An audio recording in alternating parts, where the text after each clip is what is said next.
নমস্কার, আমার ভুরি ভোজ চ্যানেলে সকলকে স্বাগত জানাই। আমি আজকে বানাবো টক ডাল, মুসুর ডাল দিয়ে টক ডাল বা আম ডাল।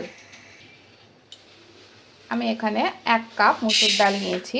এটা ভালো করে জল দিয়ে ধুয়ে নেব। ডালে অনেক ময়লা থাকে, তাই আমি এটা 3-4 বার ধুয়ে নেব।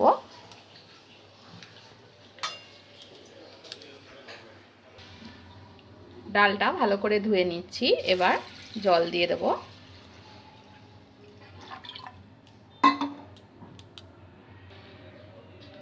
মুসুর ডালটা সেদ্ধ করার সময় এর মধ্যে নুন দিয়ে দিচ্ছি।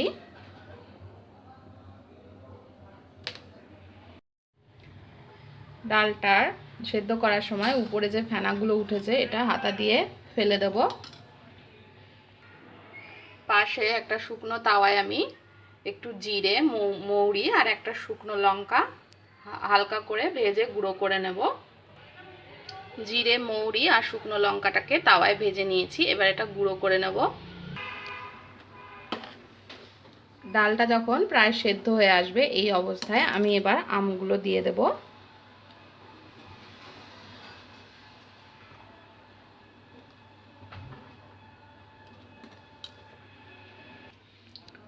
আমটা দেওয়ার পরে আমি ডালটাকে আরও 3-4 মিনিট মতন সেদ্ধ করে নিয়েছি। আমটা নরম হয়ে গেছে। কড়াইতে সর্ষের তেল দিয়ে দিয়েছি 2 বড় চামচ। এবার আমি দিয়ে দেব শুকনো লঙ্কা আর সর্ষে, কালো সর্ষে।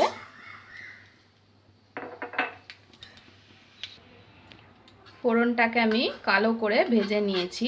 এবার আমি আমগুলো দিয়ে দেব ডাল থেকে তুলে। আমটা ডাল থেকে তুলে দেওয়ার পরে দিয়ে দিচ্ছি হলুদ গুঁড়ো,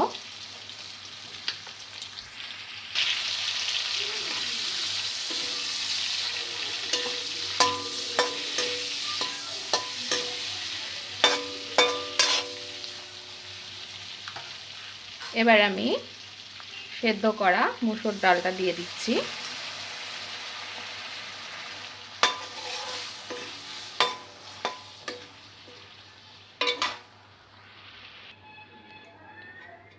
সমস্ত ডালটা ঢেলে দেওয়ার পরে আমি এর মধ্যে দিয়ে দেব কিছু চেরা কাঁচা লঙ্কা।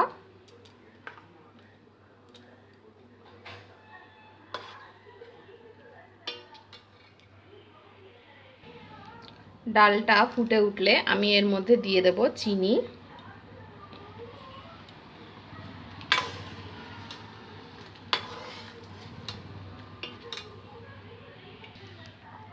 এবার আমি যে ভাজা মশলাটা তৈরি করে রেখেছিলাম সেটা দেব।